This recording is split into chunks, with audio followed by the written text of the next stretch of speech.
Price the lord. ನಿಮ್ಮೆಲ್ಲರಿಗೂ ಯೇಸುವಿನ ನಾಮದಲ್ಲಿ ಹೃದಯಪೂರ್ವಕವಾದ ವಂದನೆಗಳು. ಪ್ರತಿ ವಾರ ತಪ್ಪದೆ ವಿಡಿಯೋ ಕಾರ್ಯಕ್ರಮಗಳನ್ನು, ಮೆಸೇಜಸನ್ನು ನೀವು ವೀಕ್ಷಿಸುವ ನಿಮ್ಮೆಲ್ಲರಿಗೂ ಕೃತಜ್ಞತೆ ಸಲ್ಲಿಸ್ತಾ ಇದ್ದೀನಿ. ಹಾಗೂ ಬೇರೆಯವರಿಗೆ ಕೂಡ ಶೇರ್ ಮಾಡುವಂಥ ನಿಮಗೆ ಕೃತಜ್ಞತೆ ಸಲ್ಲಿಸ್ತಾ ಇದ್ದೀನಿ. ಈ ವಿಡಿಯೋಗಳು ನಿಮಗೆ ಪ್ರಯೋಜನವಾಗ್ತಾ ಇದೆ ಎಂಬುದಾಗಿ ನಾನು ನಂಬ್ತಾ ಇದ್ದೀನಿ. ನಿಮ್ಮ ಅನಿಸಿಕೆಗಳನ್ನು ದಯಮಾಡಿ ನಮಗೆ ಕಮೆಂಟ್ ಬಾಕ್ಸಲ್ಲಿ ಫೋನ್ ದೂರವಾಣಿಯ ಮುಖಾಂತರ ನೀವು ನಮಗೆ ತಿಳಿಯಪಡಿಸ್ಬೋದು. Price the lord. ಒಂದು ದಿನದಲ್ಲಿ ಉಪವಾಸದ ಕುರಿತು ನಾವು ಅಧ್ಯಯನವನ್ನು ಮಾಡ್ತಿದ್ರಿ. ಎಷ್ಟೋ ಸಮಯ ನಾವು ಉಪವಾಸ ತಗೊಳ್ತೀರಿ, ಬಟ್ ಉಪವಾಸದ ನಂತರ ಯಾವ ಒಂದು ಬದಲಾವಣೆ ಫಲವನ್ನು ಕಾಣದೆ ಅನೇಕರು ಉಪವಾಸ ತಗೊಳ್ಳೋದನ್ನು ಗಮನಿಸ್ಬೋದು. ಪ್ರಾರಂಭ ದಿನಗಳಲ್ಲಿ ನಾನು ಕೂಡ ಉಪವಾಸ ತಗೊಳ್ತಾ ಇದ್ದೆ, ಬಟ್ ನನಗೆ ಇಷ್ಟ ಬರೋ ಥರ ಫಾಸ್ಟಿಂಗ್ ತಗೊಳ್ತಾ ಇರೋದ್ರಿಂದ ಎಷ್ಟೋ ಸಮಯ ಫಲ ಇಲ್ಲದೆ ಹೋಗಿರುವಂಥ ಅನುಭವಗಳಿದೆ. ಆವಾಗ ಪ್ರಾರ್ಥನೆ ಮಾಡಿದಾಗ ದೇವರು ಆತ್ಮ ನನ್ನೊಂದಿಗೆ ಮಾತಾಡಿದಂಥ ಕಾರ್ಯ, ನಾವು ಯಾವಾಗ ದೇವರು ಹೇಳೋ ಥರ ದೇವರಿಗೆ ಇಷ್ಟ ಬರುವ ರೀತಿಯಲ್ಲಿ ನಾವು ಉಪವಾಸ ತಗೊಳ್ತೀರೋ ಆವಾಗ ಅರ್ಧ ದಿವಸ ಉಪವಾಸ ಇದ್ದರೂ ಕೂಡ ಅದಕ್ಕೆ ನಿಶ್ಚಯವಾಗಿಯೂ ಫಲ ಇದೆ. ಅದಕ್ಕೆ ಇಲ್ಲಿ ದೇವರಿಗೆ ಇಷ್ಟ ಇರುವಂಥ ಉಪವಾಸ ಏನು, ದೇವರಿಗೆ ಇಷ್ಟವಾದ ಉಪವಾಸ ಹೇಗೆ ತಗೊಳ್ಳೋದು, ಅದು ಯೆಶಾಯ ಗ್ರಂಥ ಪುಸ್ತಕ 58ನೇ ಅಧ್ಯಾಯದಲ್ಲಿ ಬರೆಯಲ್ಪಟ್ಟಿದೆ. ಈ ಅಧ್ಯಾಯದಿಂದ ಕೆಲವು ಕಾರ್ಯಗಳನ್ನು ನಿಮ್ಮೊಂದಿಗೆ ಸಾರಲಿಕ್ಕೆ ಇಷ್ಟಪಡ್ತಾ ಇದ್ದೀನಿ. ಇಲ್ಲಿ ನಾವು ಈ ಅಧ್ಯಾಯದಲ್ಲಿ ನೋಡುವಾಗ ಇರುವಂಥ ಜನರು ಅವರು ಪಾಪಗಳ ಅರಿಕೆ ಮಾಡ್ತಿರಲಿಲ್ಲ. ಅವರ ಸ್ವಂತ ಸ್ವಾರ್ಥಕ್ಕೋಸ್ಕರ ಅವರು ದೇವರಿಂದ ಹೊಂದ್ಕೊಳ್ಳೋಕ್ಕೋಸ್ಕರ ಅವರು ಉಪವಾಸ ತಗೊಳ್ತಾ ಇದ್ದರು. ಉಪವಾಸ ದಿನಗಳಲ್ಲಿ ದೇವರ ಪ್ರಸನ್ನತೆಗೆ ದೇವರ ಅನ್ಯೂನ್ಯತೆಗೆ ಅವರು ಸಮಯ ತಗೊಳ್ತಾ ಇರಲಿಲ್ಲ. ಅವರು ಕೆಲವು ಕಾರ್ಯಗಳು ಬೇಕು, ದೇವರಿಂದ ಅವರ ಸ್ವಾರ್ಥತೆಗೆ ಬೇಕು ಎಂಬ ಉದ್ದೇಶದಿಂದ ಅವರು ಉಪವಾಸ ತಗೊಳ್ತಾ ಇದ್ದರು. ಆದ್ದರಿಂದ ದೇವರಿಗೆ ಅದು ಇಷ್ಟಪಡಲಿಲ್ಲ. ಎರಡನೇದು, ಅವರ ಜೊತೆ ಇರುವಂಥ ಪಾಪಗಳು ಅವರ ಅರಿಕೆ ಮಾಡಲಿಲ್ಲ. ಪಾಪಗಳು ಅರಿಕೆ ಮಾಡದೆ ಆ ಪಾಪಗಳು ಅವ್ರಿಗೆ ಇದ್ದು ಅದು ಬಿಡ್ಲಿಕ್ಕೆ ಅವ್ರಿಗೆ ಮನಸ್ಸಿರಲಿಲ್ಲ. ಈ ಒಂದು ಉದ್ದೇಶದಿಂದ ಅವರು ಉಪವಾಸ ತಗೊಳ್ತಾ ಇದ್ರು. ಅದರಿಂದ ಆ ಉಪವಾಸದಲ್ಲಿ ದೊಡ್ಡ ಒಂದು ಬಿಡುಗಡೆ ಪ್ರತಿಫಲ ಅವ್ರಿಗಿರಲಿಲ್ಲ. ತಿರುಗಿ ನಾವು ನೋಡ್ತಾ ಇದ್ರಿ, ಅವರು ಬೇರೆಯವ್ರಿಗೆ ಅಲ್ಲಿ ಅವ್ರ ಜೊತೆ ಅವರ ಮನೆಗಳಲ್ಲಿ ಕೆಲಸ ಮಾಡುವ ಜನರಿಗೆ ಅವ್ರು ನೋವು ಕೊಡ್ತಾಯಿದ್ರು, ಭಾರವನ್ನು ಕೊಡ್ತಾಯಿದ್ರು, ಅವರಿಗೆ ಹೆಚ್ಚಾದ ಕೆಲಸವನ್ನು ಕೊಡ್ತಾಯಿದ್ರು, ಅವರಿಗೆ ಅನೇಕ ರೀತಿಯಲ್ಲಿ ನೋವು ಪಡಿಸ್ತಾಯಿದ್ರು, ಅವ್ರನ್ನ ಗಾಯ ಮಾಡ್ತಾಯಿದ್ರು ಅವರ ಮಾತಿಂದ, ಅವರ ಕ್ರಿಯೆಗಳಿಂದ. ಹೀಗೆ ಅವ್ರು ನಡ್ಕೊಂಡು ಅವರು ಉಪವಾಸ ತಗೊಳ್ತಾಯಿದ್ರು. ಆದ್ದರಿಂದ ದೇವರು ಉಪವಾಸವನ್ನು ಇಷ್ಟಪಡಲಿಲ್ಲ, ಅವರು ಉಪವಾಸವನ್ನು ಅಂಗೀಕರಿಸಲಿಲ್ಲ. ಸೊ ಇವತ್ತು ನಾವು ಹೇಗೆ ದೇವರು ಇಷ್ಟಪಡುವಂಥ ಉಪವಾಸ ಹೇಗೆ ತಗೊಳ್ಳೋದು, ದೇವರಿಗೆ ನಾವು ಉಪವಾಸ ತಗೊಳ್ಳುವಾಗ ಯಾವ ಅಂಶಗಳು ಅದರಲ್ಲಿ ಒಳಪಟ್ಟಿರಬೇಕು, ದೇವರಿಗೆ ಇಷ್ಟ ಇರುವಂಥ ಉಪವಾಸ ಯಾವುದು, ಅದು ಯೆಶಾಯ ಗ್ರಂಥ ಪುಸ್ತಕ 58ನೇ ಅಧ್ಯಾಯದಲ್ಲಿ ಬರೆಯಲ್ಪಟ್ಟಿದೆ. ಅದೇ ಅಧ್ಯಾಯದಲ್ಲಿ ನಾವು ನೋಡ್ತಾ ಇದ್ದೀರಿ. ನಾವು ಹಾಗೆ ಉಪವಾಸ ತಗೊಳ್ಳುವಾಗ ಅನೇಕ ಆಶೀರ್ವಾದಗಳು ಅದು ನಾವು ನೋಡ್ತಾ ಇದ್ದೀರಿ. ಅನೇಕ ಆಶೀರ್ವಾದಗಳ ಕುರಿತು ಕೂಡ ನಾವು 10, 11 ಈ ವಾಕ್ಯಗಳಲ್ಲಿ ನಾವು ನೋಡ್ತಾ ಇದ್ದೀವಿ. ಸೊ ಇವತ್ತು ಉಪವಾಸ ಪ್ರಾರ್ಥನೆಯಲ್ಲಿ ಇರಬೇಕಾಗಿರುವ ಮುಖ್ಯವಾದ ಅಂಶ ಮೊದಲೇ 58ನೇ ಅಧ್ಯಾಯದ ಮೊದಲನೇ ವಾಕ್ಯದಲ್ಲಿ ಹೀಗೆ ಬರೆಯಲ್ಪಟ್ಟಿದೆ. ಇಲ್ಲಿ ದೇವರು ಹೀಗೆ ಹೇಳ್ತಾ ಇದ್ದಾರೆ, ಜನರಿಗೆ ಅವರ ದ್ರೋಹವನ್ನು ತಿಳಿಸಿ, ಯಾಕೋಬ ವಂಶದವರಿಗೆ ಅವರ ಪಾಪಗಳನ್ನು ನೀವು ತಿಳಿಸಿ ಎಂಬುದಾಗಿ. ಸೊ ಉಪವಾಸ ತಗೊಳ್ಳುವಾಗ ನಮ್ಮ ಮೇಯ್ನ್ ಆದ ಒಂದು ಮುಖ್ಯವಾದ ಉದ್ದೇಶ, ನಮ್ಮ ಜೀವಿತದಲ್ಲಿರುವಂಥ ಪಾಪಗಳು ನಾವು ಅರಿಕೆ ಮಾಡಬೇಕು. ನಮಗೇನೋ ದೇವರಿಂದ ಹೊಂದ್ಕೊಳ್ಬೇಕು ಎಂಬುದಕ್ಕಿಂತ ಹೆಚ್ಚಾಗಿ ದೇವರ ಅನ್ಯೂನ್ಯತೆಗೋಸ್ಕರ ನಾವು ಉಪವಾಸವನ್ನು ತಗೊಳ್ಬೇಕು. ದೇವರ ಪ್ರಸನ್ನತೆಯಲ್ಲಿ ಇರಲಿಕ್ಕೆ, ದೇವರ ಅನ್ಯೂನ್ಯತೆಗೋಸ್ಕರ ನಾವು ಉಪವಾಸ ತಗೊಳ್ಬೇಕು. ಕಾರಣ ಉಪವಾಸ ಎಂಬ ಮಾತಿನ ಅರ್ಥನೇ ದೇವರ ಜೊತೆ ಸಮಯ ಕಳೆಯೋದು. ಸೊ ನಾವು ಉಪವಾಸ ತಗೊಳ್ತೀರಂತ ಹೇಳಿ ನಾವು ಮನೇಲಿ ಕೆಲಸ ಮಾಡ್ತಾ ಇರೋದು, ಅಂಗಡಿಗಳಿಗೆ ಹೋಗ್ತಾ ಇರೋದು, ನಿದ್ದೆ ಮಾಡೋದು, ಫೋನ್ ನೋಡ್ತಾ ಇರೋದು, ಹೀಗೆ ನಾವು ಟೈಮ್ ವೇಸ್ಟ್ ಮಾಡುವಾಗ ನಿಜವಾಗ್ಲೂ ಉಪವಾಸ ಆಗ್ತಾಯಿಲ್ಲ. ಉಪವಾಸ ಪ್ರಾರ್ಥನೆ ಅಂತ ಬರೆದ ಅರ್ಥ, ಉಪವಾಸ ಇರುವ ಸಮಯದಲ್ಲಿ ನಾವು ಬೇರೆ ಯಾವ ಕೆಲಸ ಕಾರ್ಯಗಳಲ್ಲಿಯೂ ನಾವು ಭಾಗವಹಿಸದೆ ದೇವರ ಪ್ರಸನ್ನತೆಯಲ್ಲಿ ಕೂತ್ಕೊಂಡು ದೇವರನ್ನು ಮಾತ್ರ ಧ್ಯಾನಿಸುವಂಥ, ದೇವರ ಪಾದದಲ್ಲಿ ಕೂತ್ಕೊಳ್ಳುವಂಥ ಒಂದು ಉಪವಾಸವನ್ನು ದೇವರು ಇಚ್ಛಿಸ್ತಾ ಇದ್ದಾರೆ. Price the lord. ಇಂಥ ಉಪವಾಸವನ್ನು ದೇವರು ಅಂಗೀಕರಿಸ್ತಾ ಇದ್ದಾರೆ. ಎರಡನೇದಾಗಿ ನಾವು ನೋಡ್ತಾ ಇದ್ರಿ, ಪಾಪಗಳ ಅರಿಕೆ ಮಾಡಬೇಕು. ಉಪವಾಸದಲ್ಲಿ ನಾವು ಇರುವಾಗ ನಾವು ನಮ್ಮನ್ನೇ ಶೋಧನೆ ಮಾಡಿ ನೋಡಬೇಕು. ಕಾರಣ ಅಹಂಕಾರವು ಅನೇಕ ಸಮಯದಲ್ಲಿ ನಮ್ಮ ಸ್ವಂತ ತಪ್ಪುಗಳನ್ನು ಕಾಣದ ಹಾಗೆ ನಮ್ಮನ್ನು ಕುರುಡರಾಗಿ ಮಾಡುತ್ತೆ. ಅದಕ್ಕೆ ದಾವೀದನು ಹೀಗೆ ಪ್ರಾರ್ಥನೆ ಮಾಡ್ತಾನೆ, ಕರ್ತನೇ ನನಗೆ ಮರೆಯಾಗಿರುವ ಪಾಪಗಳನ್ನು ನನಗೆ ತೋರಿಸ್ಕೊಡು. ಕಾರಣ ದೇವರ ಹತ್ರ ಹೋಗುವಾಗ ದೇವರು ನಮ್ಮ ಚಿಕ್ಕ ಮಾತುಗಳಲ್ಲಿ ಬರುವಂಥ ಪಾಪಗಳು, ಯೋಚನೆಗಳಲ್ಲಿ ಬರುವಂಥ ಪಾಪಗಳು ಕೂಡ ದೇವರು ನಮಗೆ ತಿಳಿಯಪಡಿಸ್ತಾರೆ. ಕಾರಣ ಅವರು ಪರಿಶುದ್ಧವಾದ ದೇವರು. ಸೊ ಎಷ್ಟು ದೇವರ ಹತ್ರ ಹೋಗ್ಬೇಕಂತ ಇಷ್ಟಪಡ್ತೀರೋ ಅಷ್ಟು ದೇವರು ಚಿಕ್ಕ ಚಿಕ್ಕ ಕಾರ್ಯಗಳು ಕೂಡ, ಪಾಪಗಳನ್ನು ಕೂಡ ನಮ್ಮ ಗಮನಕ್ಕೆ ತರ್ತಾ ಇದ್ದಾರೆ. ಕಾರಣ ಆ ಪಾಪಗಳನ್ನ ನಾವು ಬಿಟ್ಟು ಇನ್ನೂ ದೇವರ ಹತ್ರ ಹೋಗಬೇಕು ಎಂಬ ಉದ್ದೇಶದಿಂದ. Praise Lord. ಕಾರಣ ಯೇಸು ಸ್ವಾಮಿಯ ಇಷ್ಟ ತನ್ನ ಪ್ರತಿ ಮಕ್ಕಳು ಯೇಸು ಕ್ರಿಸ್ತನ ಹಾಗೆ ಆಗಬೇಕು ಎಂಬುದಾಗಿ. ಸೊ ಉಪವಾಸ ಪ್ರಾರ್ಥನೆಯಲ್ಲಿ ನಮ್ಮ ಜೀವಿತದಲ್ಲಿ ನಾವು ಪಾಪಗಳ ಅರಿಕೆ ಮಾಡದೇ ಇದ್ದರೆ, ಪಾಪಗಳು ತಿಳಿಯದೆ ಹೋಗುವುದಾದರೆ, ಪಾಪಗಳು ಇದ್ದು ಕೂಡ ಅದೇ ಪಾಪದಲ್ಲಿ ಜೀವಿಸುತ್ತಾ ಉಪವಾಸ ತಗೊಳ್ಳುವುದಾದರೆ, ಅಂಥ ಉಪವಾಸ ಪ್ರಾರ್ಥನೆಯಲ್ಲಿ ಅಲ್ಲಿ ಪ್ರಾರ್ಥನೆಗಳು ದೇವರ ಹತ್ರ ಮುಟ್ತಾ ಇಲ್ಲ, ದೇವರಿಂದ ಉತ್ತರ ಸಿಗ್ತಾ ಇಲ್ಲ. ಸೊ ಉಪವಾಸ ಪ್ರಾರ್ಥನೆಯಲ್ಲಿ ಒಂದು ಆಳವಾದ ಶುದ್ಧೀಕರಣ ದೇವರು ನೋಡ್ತಾ ಇದ್ದಾರೆ. ಅಂಥ ಉಪವಾಸವನ್ನು ದೇವರು ಅಂಗೀಕರಿಸ್ತಾ ಇದ್ದಾರೆ. ಒಂದು ವ್ಯಕ್ತಿ ಉಪವಾಸ ತಗೊಳ್ಳುವಾಗ ಆ ದಿನದಲ್ಲಿ ಕರ್ತನೆ ನಾನು ಕ್ಷಮಿಸಿದ ಜೊತೆಲಿ ಇಲ್ಲಿ ತಪ್ಪಿದೆ, ಅದನ್ನು ಅವನು ಗ್ರಹಿಸಿ ಆ ಪಾಪಗಳ ಅರಿಕೆ ಮಾಡಿ ಬಿಟ್ಟು ಆ ಉಪವಾಸ ಅವನ್ನ ಶುದ್ಧೀಕರಿಸುವಾಗ ಆ ಉಪವಾಸ ಆ ವ್ಯಕ್ತಿಯನ್ನು ಪಾಪದಿಂದ ಬಿಡುಗಡೆ ಮಾಡುವುದರ ಮುಖಾಂತರವಾಗಿ ಆ ಉಪವಾಸವನ್ನು ದೇವರು ಅಂಗೀಕರಿಸ್ತಾ ಇದ್ದಾರೆ. ಹೌದು ಪ್ರಿಯರೇ, ನಾವು ಉಪವಾಸ ತಗೊಳ್ಳುವಾಗ ನಮ್ಮ ಶರೀರ ಭಾವದ ಪಾಪ ಸ್ವಭಾವಗಳು ಬಲಹೀನಪಡ್ತಾ ಇದೆ, ಪಾಪ ಸ್ವಭಾವಗಳು ಮುರಿಯಲ್ಪಡ್ತಾ ಇದೆ, ಅದು ಸಾಯ್ತಾ ಇದೆ. ಆತ್ಮದಲ್ಲಿ ನಾವು ಬಲ ಹೊಂದ್ಕೊಳ್ತಾ ಇದ್ದೀರಿ. Price the lord. ಸೊ ನಮ್ಮ ಜೀವಿತದಲ್ಲಿ ಕೆಲವು ಪಾಪ ಸ್ವಭಾವಗಳು ಯಾವುದೆಲ್ಲ ಜಯಿಸ್ಲಿಕ್ಕೆ ಆಗ್ತಾ ಇಲ್ವೋ ಅದೆಲ್ಲ ಉಪವಾಸದಲ್ಲಿ ಕರ್ತನೆ ನೀ ನನಗೆ ಶಕ್ತಿಯನ್ನು ಕೊಡು, ನೀ ನನಗೆ ಬಲವನ್ನು ಕೊಡು ಎಂಬುದಾಗಿ ಪ್ರಾರ್ಥನೆ ಮಾಡುವಾಗ the presence of god stops the old sinful nature. ದೇವರ ಪ್ರಸನ್ನತೆ ಪಾಪ ಸ್ವಭಾವವನ್ನು ಬಲಹೀನಪಡಿಸುತ್ತೆ, ಸಾಯುವಂತೆ ಮಾಡುತ್ತೆ, ಅದನ್ನು ನಾಶ ಮಾಡುತ್ತೆ. ಆತ್ಮದಲ್ಲಿ ನಾವು ಬಲವುಳ್ಳವರಾಗಿರ್ತೀರಿ. ಸೊ ಉಪವಾಸ ತುಂಬ ಮುಖ್ಯ. ಕ್ರಮವಾಗಿ ನಾವು ವಾರದಲ್ಲಿ 2 ದಿವಸ ಆದರೂ ಬೆಳಗ್ಗೆಯಿಂದ 4 ಗಂಟೆವರೆಗೂ ಅಂದರೆ 6 ಗಂಟೆವರೆಗೂ ಉಪವಾಸವನ್ನು ದೇವರ ಕುತ್ಕೊಳ್ಳೋದು ನಮ್ಮನ್ನು ಆತ್ಮಿಕವಾಗಿ ಬಲಪಡಿಸುತ್ತೆ, ದೇವರ ಜೊತೆ ನಡೀಲಿಕ್ಕೆ ನಮಗೆ ಸಹಾಯ ಮಾಡ್ತಿದೆ.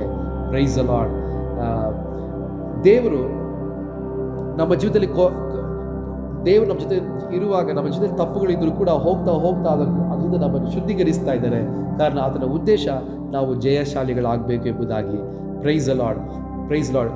ಸೊ ಪರಿಶುದ್ಧ ಪಾಪವು ನಮ್ಮನ್ನು ದೇವರ ಪ್ರಸನ್ನತೆಯಿಂದ ಅಗಲಿಸುತ್ತೆ, ಪಾಪವು ನಮ್ಮ ಪ್ರಾರ್ಥನೆ ತಡೆ ಮಾಡುತ್ತೆ, ಪಾಪವು ನಮ್ಮ ಆಶೀರ್ವಾದಗಳನ್ನು ತಡೆ ಮಾಡುತ್ತೆ, ಪಾಪವು ಬಲಹೀನತೆಗಳನ್ನು ತರುತ್ತೆ, ಪಾಪವು ನಮ್ಮನ್ನು ವಂಚಿಸುತ್ತೆ, ಪಾಪವು ನಮ್ಮನ್ನು ಮೋಸ ಮಾಡುತ್ತೆ, ಪಾಪವು ನಮಗೆ ವೇದನೆ, ದುಃಖ, ಸಂಕಟವನ್ನು ತಂದುಕೊಡುತ್ತೆ. ಅದೇ ಸಮಯದಲ್ಲಿ ಪಾಪ ಅರಿಕೆ ಮಾಡೋದು ನಮಗೆ ಪಾಪದಿಂದ ಕ್ಷಮಾಪಣೆಯು ಬಿಡುಗಡೆಯನ್ನು ತರ್ತಾ ಇದೆ. ಅದಕ್ಕೆ ವಾಕ್ಯದಲ್ಲಿ ಬರೆಯಲ್ಪಟ್ಟಿದೆ, ತನ್ನ ಪಾಪವನ್ನು ಮುಚ್ಚಿಡುವವರಿಗೆ ಶುಭ ಬರೋದಿಲ್ಲ, ಪಾಪವನ್ನು ಅರಿಕೆ ಮಾಡಿ ಬಿಡುವವರಿಗೆ ಕರುಣೆ ಕ್ಷಮಾಪಣೆಯು ಸಿಗ್ತಾ ಇದೆ. ನೋಡಿ, ಪ್ರೈಸ್ ದಿ ಲಾರ್ಡ್. ನಾವು ಆರ್ಗ್ಯೂ ಮಾಡುವಾಗ ಕ್ಷಮಾಪಣೆ ಸಿಗ್ತಾ ಇಲ್ಲ, ಬಟ್ ಪಾಪ ಒಪ್ಕೊಳ್ಳುವಾಗ ಅದಕ್ಕೆ ದಾರಿ ಇದೆ, ಅದಕ್ಕೆ ಪರಿಹಾರ ಇದೆ. ಯೇಸು ರಕ್ತ ನಮ್ಮ ಪಾಪವನ್ನು ತೊಳಿತಾ ಇದೆ. ಯೇಸುವಿನ ಪರಿಶುದ್ಧ ಆತ್ಮನು ನಮಗೆ ಪಾಪವನ್ನು ಜಯಿಸಲಿಕ್ಕೆ ಶಕ್ತಿಯನ್ನು ಕೊಡ್ತಾ ಇದೆ. ದೇವರ ವಾಕ್ಯ ಕೂಡ ನಮಗೆ ಶಕ್ತಿಯನ್ನು ಕೊಡ್ತಾ ಇದೆ. ಸೊ ಉಪವಾಸ ಪ್ರಾರ್ಥನೆಯಲ್ಲಿ ದೇವರು ನೋಡುವಂಥ ಕಾರ್ಯ ಮೊದಲನೇದಾಗಿ ಆ ಉಪವಾಸ ಪ್ರಾರ್ಥನೆಯ ಸಮಯದಲ್ಲಿ ನಾವು ಯಾವ ಬೇರೆ ಕಾರ್ಯದಲ್ಲೂ ಭಾಗವಹಿಸಿದೆ, ಸಂಚರಿಸಿದೆ, ದೇವರ ಪಾದದಲ್ಲಿ ಕೂತ್ಕೊಳ್ಳೋದು ಅದು ಅದ್ಭುತವಾದ ಕಾರ್ಯ. ಅದು ದೇವರು ಇಷ್ಟಪಡ್ತಾ ಇದ್ದಾರೆ. ಕಾರಣ ಮನುಷ್ಯ ತುಂಬ ಬ್ಯುಸಿ ಆಗುವಂಥ ಒಂದು ಲೋಕದಲ್ಲಿ ಜೀವಿಸ್ತಾ ಇದ್ದಾನೆ. ಬಟ್ ದೇವರ ಹತ್ರ ಕೂತ್ಕೊಳ್ಳೋದು ನಿಜವಾಗ್ಲೂ ನಮಗೆ ಆಶೀರ್ವಾದವಾಗಿರುತ್ತೆ. ಎರಡನೇದಾಗಿ ಉಪವಾಸ ಪ್ರಾರ್ಥನೆಯಲ್ಲಿ ಒಂದು ಆಳವಾದ ಶುದ್ಧೀಕರಣ. ನಾವು ನನ್ನನ್ನೇ ಪರೀಕ್ಷಿಸಿ ನೋಡಬೇಕಾಗುತ್ತೆ. ನನ್ನ ಮಾತು, ನನ್ನ ಚಿಂತೆ, ನನ್ನ ಕ್ರಿಯೆ, ನನ್ನ ಸ್ವಭಾವ, ನಮ್ಮ ಸೇವೆ, ಇದೆಲ್ಲ ದೇವರ ವಾಕ್ಯದ ಅಡಿസ്ഥാನದಲ್ಲಿ ಇದೆಯಾ? ಎಲ್ಲಾದರೂ ತಪ್ಪು ಹೋಗ್ತಾ ಇದ್ದೀರಾ? ನಮ್ಮನ್ನೇ ಪರೀಕ್ಷಿಸಿಕೊಳ್ಬೇಕಾಗಿರುವಂಥ ಸ್ವಭಾವ ಇದು ನಮಗಿರಬೇಕು. ದೇವರು ನಮ್ಮ ಮರೆಯಾಗಿರುವ ಪಾಪಗಳು ನಮಗೆ ತಿಳಿಯಪಡಿಸ್ತಾ ಇದ್ದಾನೆ. ಉಪವಾಸದಲ್ಲಿ ನಮಗೆ ಅದನ್ನು ಕ್ಷಮಾಪಣೆಯನ್ನು ಹೊಂದ್ಕೊಳ್ತಾ ಇದ್ದೀರಿ, ಬಿಡುಗಡೆಯನ್ನು ಹೊಂದ್ಕೊಳ್ತಾ ಇದ್ದೀರಿ. ಆ ಪಾಪದ ಶಕ್ತಿಗಳು ಸಾಯ್ತಾ ಇದೆ. ನಮಗೆ ಪಾಪದ ಮೇಲೆ ಜಯವನ್ನು ದೇವರು ಕೊಡ್ತಾ ಇದ್ದಾರೆ. ಪರಿಶುದ್ಧವಾಗಿ ಜೀವಿಸಲಿಕ್ಕೆ ಉಪವಾಸ ಪ್ರಾರ್ಥನೆ ತುಂಬ ಅನಿವಾರ್ಯವಾದ ಕಾರ್ಯ ಎಂಬ ಕಾರ್ಯವನ್ನು ಕೂಡ ತಿಳಿಸ್ತಾ ಇದ್ದೀನಿ. ಮೂರನೇದಾಗಿ, ಇವರು ಉಪವಾಸ ತಗೊಂಡಾಗ ಬೇರೆಯವ್ರನ್ನ ತುಂಬ ನೋವು ಪಡಿಸ್ತಾ ಇದ್ರು. ಅವ್ರ ಮನೇಲಿ ಒಂದು ಕೆಲಸಗಾರನ ಬೈತಾ ಇದ್ರು, ಅವರಿಗೆ ಜಾಸ್ತಿ ಕೆಲಸ ಕೊಡ್ತಾ ಇದ್ರು, ಅವರಿಗೆ ಟಯರ್ಡ್ ಆಗಿದ್ರು ಕೂಡ, ಅವರು ಬಲಹೀನರಾಗಿದ್ರು ಕೂಡ ಹೆಚ್ಚು ಸಮಯ ಓವರ್ ಟೈಮ್ ಕೆಲಸ ಮಾಡುವಂತೆ ಅವರಿಗೆ ಪ್ರೆಷರ್ ಆಗ್ತಾಯಿದ್ರು. ಅವರು ಕೆಲಸಗಾರೆಲ್ಲ ನೋವು ಪಡ್ಕೊಳ್ತಾ ಇದ್ರು, ಅವರಿಗೆ ತುಂಬ ಬೇಜಾರಾಗ್ತಾ ಇತ್ತು. ಹೀಗೆ ಇವ್ರಿಗೆ ನೋವು ಕೊಡ್ತಾ, ಅವ್ರನ್ನ ಬೈತಾ, ಶಾಪದ ಮಾತನ್ನು ಹೇಳ್ತಾ ಈ ಜನರು ಬಂದು ಉಪವಾಸ ತಗೊಂಡು ಪ್ರೇಯರ್ ಮಾಡ್ತಾಯಿದ್ರು. ಸೊ ದೇವರ ಆ ಪ್ರಾರ್ಥನೆ ಅಂಗೀಕರಿಸಲಿಲ್ಲ. ದೇವರು ಹೇಳ್ತಾ ಇದ್ದಾರೆ, ನೀವು ಯಾಕೆ ಬೇರೆಯವ್ರನ್ನ ನೋವು ಪಡಿಸಿದ್ರಿ, ಬೇರೆಯವ್ರ ಹತ್ರ ನೀವು ಯಾಕೆ ತಪ್ಪಾಗಿ ನಡ್ಕೊಂಡ್ರಿ? ನೋಡಿ, ತುಂಬ ಮುಖ್ಯವಾದ ಕಾರ್ಯ. ನಾವು ಹೇಗೆ ಬೇರೆಯವ್ರ ಹತ್ರ ಹೇಗೆ ನಡ್ಕೊಳ್ತೀರಿ, ಅದು ನಾವು ದೇವ್ರ ಜೊತೆ ನಡೀಲಿಕ್ಕೆ ಅದು ತುಂಬ ಇಂಪಾರ್ಟೆಂಟ್ ಆದ ಕಾರ್ಯ, ಮುಖ್ಯವಾದ ಕಾರ್ಯ. Praise the Lord. ಕೈನ್ ಆಬೇಲ್ನ ಸಾಯಿಸ್ಬಿಟ್ಟ. ಆದಿಕಾಂಡ ಪುಸ್ತಕದಲ್ಲಿ ನಾವು ಅದನ್ನು ನೋಡ್ತಾ ಇದ್ದೀರಿ. ದೇವ್ರು ಬಂದು ಕೇಳ್ತಾ ಇದ್ದಾನೆ, ನಿನ್ನ ಸಹೋದರನಾಗಿರುವ ಆಬೇಲ್ನ ಎಲ್ಲಿ? ಆಮೇನ್. ಅವಾಗ ಕೈನ್ ಕೇಳ್ತಾ ಇದ್ದೆ, ನಾನು ನನ್ನ ಸಹೋದರನ ಕಾವಲುಗಾರನ. ಸೊ ಅವನು ತನ್ನ ಸಹೋದರನ ಸಾಯಿಸಿದ್ರಿಂದ, ಅದ್ರ ಬಗ್ಗೆ ಪಶ್ಚಾತ್ತಾಪ ಪಡೆದಿರೋದ್ರಿಂದ ದೇವರು ವಾಕ್ಯದಲ್ಲಿ ಬರೆಯಲ್ಪಟ್ಟಿದೆ, ಕೈನ್ ದೇವರ ಪರಿಸ್ಥಿತಿಯನ್ನು ಬಿಟ್ಟು ಹೋದ. ಅವನು ದೇವ್ರ ಜೊತೆ ನಡೀಲಿಕ್ಕೆ ಅದರ ನಂತರ ಆಗಲಿಲ್ಲ. ಕೈನ್ ದೇವರಿಂದ ದೂರ ಹೋದ. ಅವನಿಗೆ ಪನಿಷ್ಮೆಂಟ್ ದೇವರು ಕೊಟ್ಟರು, ಶಿಕ್ಷೆಯನ್ನು ದೇವರು ಕೊಟ್ಟರು, ಕಾರಣ ತನ್ನ ಸಹೋದರನ್ನ ಸಾಯಿಸಿದ್ರಿಂದ. ಸೊ ಪ್ರಿಯ ದೇವರ ಮಕ್ಕಳೇ, ನಮ್ಮ ಉಪವಾಸ ದೇವರು ಯಾವಾಗ ಅಂಗೀಕರಿಸ್ತಾ ಇದ್ದಾರೆ? ಆಮೇಲೆ ನಮ್ಮ ಮನೆಯಲ್ಲಿ ಆಗಲಿ, ನಮ್ಮ ಫ್ಯಾಮಿಲಿ ಮೆಂಬರ್ಸ್ ಆಗಲಿ, ಸಭೆ ಮೆಂಬರ್ಸ್ ಆಗಲಿ, ಯಾರನ್ನು ನಾವು ನೋವು ಪಡಿಸಬಾರ್ದು ಎಂಬುದು ದೇವರ ವಾಕ್ಯವಾಗಿದೆ. ಅಪೊಸ್ತಲರ ಕೃತ್ಯಗಳ 10ನೇ ಅಧ್ಯಾಯ 38ನೇ ವಾಕ್ಯದಲ್ಲಿ ಯೇಸು ಸ್ವಾಮಿಯ ಕುರಿತು, ಯೇಸು ಕ್ರಿಸ್ತನ ಕುರಿತು ಬರೆಯಲ್ಪಟ್ಟಿದೆ, ಅವರೆಲ್ಲರಿಗೂ ಒಳ್ಳೆಯದನ್ನು ಮಾಡ್ತಾ ಇದ್ರು, ಎಲ್ಲರಿಗೂ ಒಳ್ಳೆಯದನ್ನು ಮಾಡ್ತಾ ಇದ್ರು. ಸೊ ನಿಮಗೆ ಯಾವಾಗಲೂ ಬೇರೆಯವ್ರನ್ನ ನೋವು ಪಡಿಸೋದು, ಬೇರೆಯವ್ರನ್ನ ಶಪಿಸೋದು, ಫ್ಯಾಮಿಲಿ ಮೆಂಬರ್ಸ್ನ ನೋವು ಪಡಿಸೋದು, ಹಿಂಗೆ ಒಂದು ಸ್ವಭಾವ ಇರುವುದಾದರೆ ಖಂಡಿತವಾಗಿ ಆಮೇಲೆ ನಾವು ನಮ್ಮನ್ನು ತಿದ್ದುಕೊಳ್ಬೇಕು. ನಾವು ಬೇರೆಯವರಿಗೆ ಆಶೀರ್ವಾದವಾಗಬೇಕು. ನಾವು ಬೇರೆಯವರು ಬಲ ಹೊಂದ್ಕೊಳ್ಳೋಕ್ಕೆ ನಾವು ಕಾರಣಗ್ರಸ್ತರಾಗಬೇಕು. ನಾವು ಬೇರೆಯವ್ರನ್ನ ನೋವು ಪಡಿಸುವಾಗ, ಬೇರೆಯವರಿಗೆ ಶಾಪ ಹಾಕೋದ್ರ ಮುಖಾಂತರ, ಬೇರೆಯವರಿಗೆ ಗಾಯ ಮಾಡೋದ್ರ ಮುಖಾಂತರ, ಬೇರೆಯವರಿಗೆ ಭಾರವಾಗೋದ್ರ ಮುಖಾಂತರ, ಬೇರೆಯವರು ನಮ್ಮಿಂದ ಅಳುವಂಥ ಅನುಭವ, ನೋವು ಪಡುವುದರಿಂದ ನಮ್ಮ ಪ್ರಾರ್ಥನೆ, ನಮ್ಮ ಉಪವಾಸವನ್ನು ದೇವರು ಅಂಗೀಕರಿಸದೆ ಹೋಗ್ತಾ ಇದ್ದಾರೆ ಎಂಬುದಾಗಿದೆ. ಅದು ದೇವರು ಇಷ್ಟಪಡುವಂಥ ಉಪವಾಸ ಅಲ್ಲ. ಅದಕ್ಕೆ ವಾಕ್ಯದಲ್ಲಿ ದೇವರು ಹೇಳಿದ್ರು, ನಿನ್ನ ಸಹೋದರನ ಮೇಲೆ ನಿಮಗೇನಾದರೂ ನಿನಗೆ ಬೇಜಾರಿರುವುದಾದರೆ ಮೊದಲನೇದಾಗಿ ನೀನು ಹೋಗಿ ಅವ್ರ ಹತ್ರ ಮಾತಾಡಿ ಕಾರ್ಯ ಸರಿಪಡಿಸ್ಕೊಳ್ರಿ.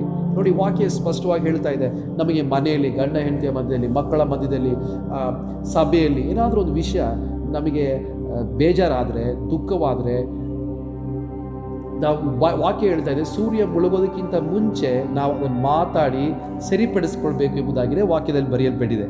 Price lord. ಹಾಗೆ ನಾವು ಅವಾಗ ಸರಿಪಡಿಸ್ಕೊಳ್ಳೋದಾದರೆ ಆ ಸಂಬಂಧಗಳು ಚೆನ್ನಾಗಿರುತ್ತೆ.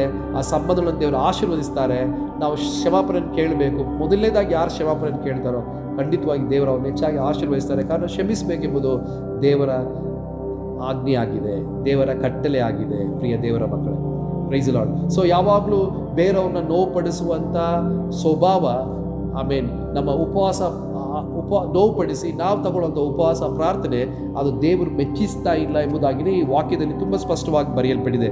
ದೇವರು ಇಚ್ಛಿಸುವಂಥ ಪ್ರಾರ್ಥನೆ, ಆಮೇಲೆ ದೇವರು ಇಚ್ಛಿಸುವಂಥ ಉಪವಾಸ, ನಾವು ಉಪವಾಸ ತಗೊಳ್ಳೋಕ್ಕಿಂತ ಮುಂಚೆ, ಆಮೇಲೆ ಉಪವಾಸ ತಗೊಳ್ಳುವಂಥ ಆ ಸಮಯಗಳಲ್ಲಿ ಆಮೇಲೆ ಬೇರೆಯವ್ರ ಹತ್ರ ಕ್ಷಮಾಪಣೆ ಕೇಳೋದು, ಬೇರೆಯವರಿಗೆ ಸಹಾಯ ಮಾಡೋದಲ್ಲಿ ದೇವರು ಹೇಳ್ತಾ ಇದ್ದಾರೆ, ನೀವು ಊಟ ಮಾಡ್ತಾ ಇಲ್ಲ, ಆಹಾರ ತಗೊಳ್ತಾ ಇಲ್ಲ, ಕಾರಣ ಉಪವಾಸದಲ್ಲಿ ನಾವು ಆಹಾರ ತಗೊಳ್ತಾ ಇಲ್ಲ, ಬಟ್ ನೀವು ಆಹಾರ ಇಲ್ಲದಿರೋರಿಗೆ ಆಹಾರವನ್ನು ಕೊಡಿ, ವಸ್ತ್ರ ಇಲ್ಲದಿರೋರಿಗೆ ವಸ್ತ್ರವನ್ನು ಕೊಡಿ, ಬೆತ್ತಲೆ ಆಗಿರೋರಿಗೆ ವಸ್ತ್ರವನ್ನು ಕೊಡಿ. ಆಮೇಲೆ ಮನೆ ಇಲ್ಲದೆ ರೋಡಲ್ಲಿ, ರಸ್ತೆಯಲ್ಲಿರುವವರಿಗೆ ಮನೇಲಿ ಕರೆಸಿ ಊಟ ಕೊಡಿ, ಅವ್ರು ನೋಡ್ಕೊಳ್ಳಿ, ಅವರಿಗೆ ಸಹಾಯ ಮಾಡಿ. ನೀವು ಅವರಿಗೆ ಕರುಣಿಸುವುದರ ಮುಖಾಂತರ ದೇವರು ನಿಮ್ಮನ್ನು ಖರೀದಿಸ್ತಾ ಇದ್ದಾರೆ. ನೀವು ಅವರಿಗೆ ಒಳ್ಳೆಯದು ಮಾಡೋದ್ರ ಮುಖಾಂತರ ದೇವರು ನಿಮಗೆ ಒಳ್ಳೆಯದು ಮಾಡ್ತಾ ಇದ್ದಾರೆ. ನೀವು ಅವ್ರನ್ನ ಪ್ರೀತಿಸುವ ಮುಖಾಂತರ ದೇವರು ನಿಮ್ಮನ್ನು ಪ್ರೀತಿಸ್ತಾ ಇದ್ದಾರೆ. ನೀವು ಅವ್ರಿಗೆ ಕ್ಷಮಿಸಬೇಕು ಎಂಬ ಉದ್ದೇಶ ಇರೋದ್ರಿಂದ ದೇವರು ನಿಮ್ಮನ್ನು ಕ್ಷಮಿಸ್ತಾ ಇದ್ದಾರೆ. ನೀವು ಅವ್ರನ್ನ ಬಲಪಡಿಸಬೇಕು ಎಂಬ ಉದ್ದೇಶ ಇರೋದ್ರಿಂದ ದೇವರು ನಿಮ್ಮನ್ನು ಬಲಪಡಿಸ್ತಾ ಇದ್ದಾರೆ. ಅದೇ ಸಮಯದಲ್ಲಿ ನಾವು ಅವರನ್ನು ನೋವುಪಡಿಸುವಾಗ ಆ ನೋವು ನಮ್ಮನ್ನೇ ನೋವುಪಡಿಸ್ತಾ ಇದೆ. ಆಮೇಲೆ ನಾವು ಬೇರೆಯವರಿಗೆ ನಾವು ನೋವಾಗುವಾಗ ಅದು ನೋವು ನಮಗೆ ಆಗ್ತಾ ಇದೆ. ಅದಕ್ಕೆ ವಾಕ್ಯದಲ್ಲಿ ಬರೆಯಲ್ಪಟ್ಟಿದೆ, ಬೇರೆಯವರು ನಿಮ್ಗೇನು ಮಾಡಬೇಕು ಎಂಬುದಾಗಿ ನೀವು ಇಚ್ಛಿಸ್ತಾ ಇದ್ದೀರೋ ಅದನ್ನು ನೀವು ಬೇರೆಯವರಿಗೆ ಮಾಡಿ. Praise lord. ನೀವು ಬೇರೆಯವರು ನಿಮಗೆ ನೋವು ಕೊಡಬಾರ್ದು ಎಂಬುದಾಗಿ ನೀವು ಇಚ್ಛಿಸುವುದಾದರೆ ದಯಮಾಡಿ ನೀವು ಬೇರೆಯವರಿಗೆ ನೋವು ಕೊಡದೇ ಇರಿ. ಅದೇ ವಾಕ್ಯ ನಮಗೆ ತುಂಬ ಸ್ಪಷ್ಟವಾಗಿ ತಿಳಿಸ್ತಾ ಇದೆ. Praise lord. ಸೊ ದೇವರ ಮಕ್ಕಳ ಅನ್ಯೋನ್ಯತೆ ತುಂಬ ಪ್ರಾಮುಖ್ಯವಾದ ಕಾರ್ಯ. ಕಾರಣ ಎಷ್ಟು ನಾವು ಸಭೆಗಳಿಗೆ ಬರ್ತೀರಿ, ಕೂಟಗಳಿಗೆ ಬರ್ತೀರಿ, ದೇವರ ಮಕ್ಕಳ ಜೊತೆ ಅನ್ಯೋನ್ಯತೆಯನ್ನು ಮಾಡ್ಕೊಳ್ತೀರೋ ಅಷ್ಟು ನಾವು ದೇವ್ರ ಜೊತೆ ಅನ್ಯೋನ್ಯತೆಯಲ್ಲಿ ಬೆಳೀಲಿಕ್ಕಾಗುತ್ತೆ. Price Lord. ಕಾರಣ ಯಾರು ನಿಜವಾಗ್ಲೂ ದೇವರನ್ನ ಪ್ರೀತಿಸ್ತಾರೋ ಅವರು ದೇವರ ಮಕ್ಕಳನ್ನು ಕೂಡ ಪ್ರೀತಿಸ್ತಾರೆ. Price lord. ಇದು ಬರ್ತೋಗ್ಬೇಡಿ. ಯಾರು ನಿಜವಾಗ್ಲೂ ದೇವರನ್ನ ಪ್ರೀತಿಸ್ತಾರೋ ಅವರು ದೇವರ ಮಕ್ಕಳನ್ನು ಕೂಡ ಪ್ರೀತಿಸ್ತಾರೆ. ಯೋಚನೆ ಮಾಡಿ ನೋಡಿ, ಯೇಸು ಸ್ವಾಮಿ ಪ್ರತಿ ದೇವರ ಮಕ್ಕಳಿಗೋಸ್ಕರ ತನ್ನ ಜೀವವನ್ನು, ರಕ್ತವನ್ನು ಕೊಟ್ಟು ಹೊಂದ್ಕೊಂಡಿದ್ದಾರೆ. ಆಮೇಲೆ ಆದ್ದರಿಂದ ಯಾವಾಗ ನಮ್ಮ ಹೃದಯದಲ್ಲಿ, ಮನಸ್ಸಲ್ಲಿ ನಮಗೊಂದು ಆಲೋಚನೆ ಇರಲಿ, ಕರ್ತನ ಯಾರು ನನ್ನ ಮುಖಾಂತರ ನೋವು ಪಡಬಾರ್ದು. ಹಾಗೆ ನಿಮಗೆ ನೋವು ಆಗಿರೋದು ಗೊತ್ತಿರುವುದಾದರೆ, ಆಮೇಲೆ ಅವ್ರು ಮಾತಾಡ್ತಾ ಇಲ್ಲ, ಅವ್ರು ನೋವಾಗಿದ್ರೆ ನಾವು ಹೋಗಿ ಅವ್ರ ಕ್ಷಮಾಪಣೆಯನ್ನು ಕೇಳಬೇಕು. ಇದು ನಮಗೆ ದೇವ್ರ ಜೊತೆ ನಡೀಲಿಕ್ಕೆ ಸಹಾಯವಾಗ್ತಾ ಇದೆ.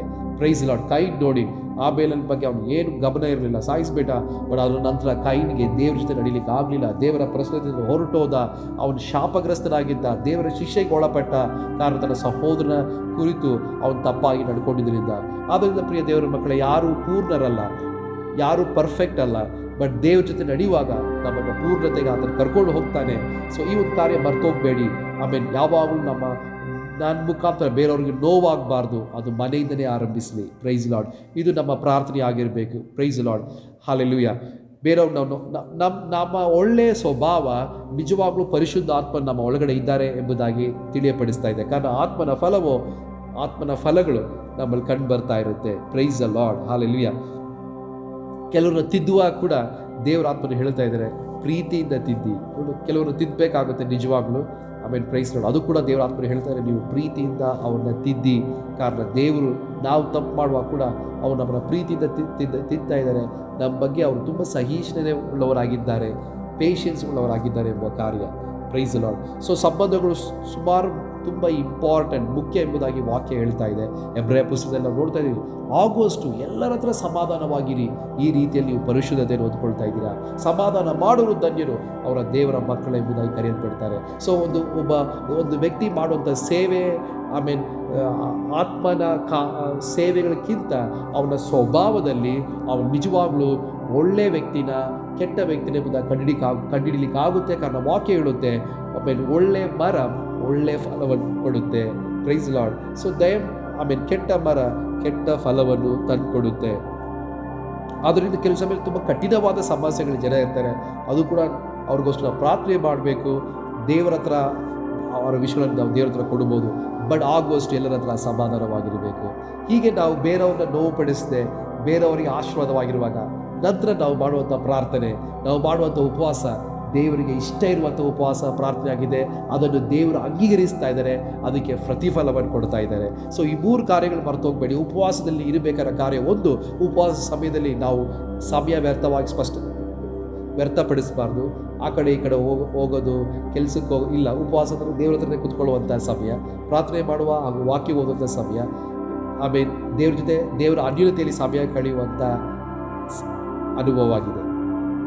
ಎರಡನೇದಾಗಿ ಉಪವಾಸದಲ್ಲಿ ಬೇಕಾಗಿರೋ ಎರಡನೇ ಅಂಶ, ಪ್ರೈಸ್ ಲಾರ್ಡ್, ನಮ್ಮ ಪಾಪಗಳು ನಾವು ದೇವ್ರ ಹತ್ರ ಅರಿಕೆ ಮಾಡಿ ಕಂಡುಹಿಡಿದು ಎಲ್ಲೆಲ್ಲಿ ಸರಿಪಡಿಸ್ಕೊಳ್ಬೇಕು, ಅದೆಲ್ಲ ಸರಿಪಡಿಸ್ಕೊಳ್ಳುವಂಥ ಮನುಷ್ಯರೊಂದಿಗೆ ಸಂಬಂಧ ಸರಿಪಡಿಸ್ಕೊಳ್ಬೇಕು, ದೇವರೊಂದಿಗೆ ಸಂಬಂಧ ಸರಿಪಡಿಸ್ಕೊಳ್ಬೇಕು.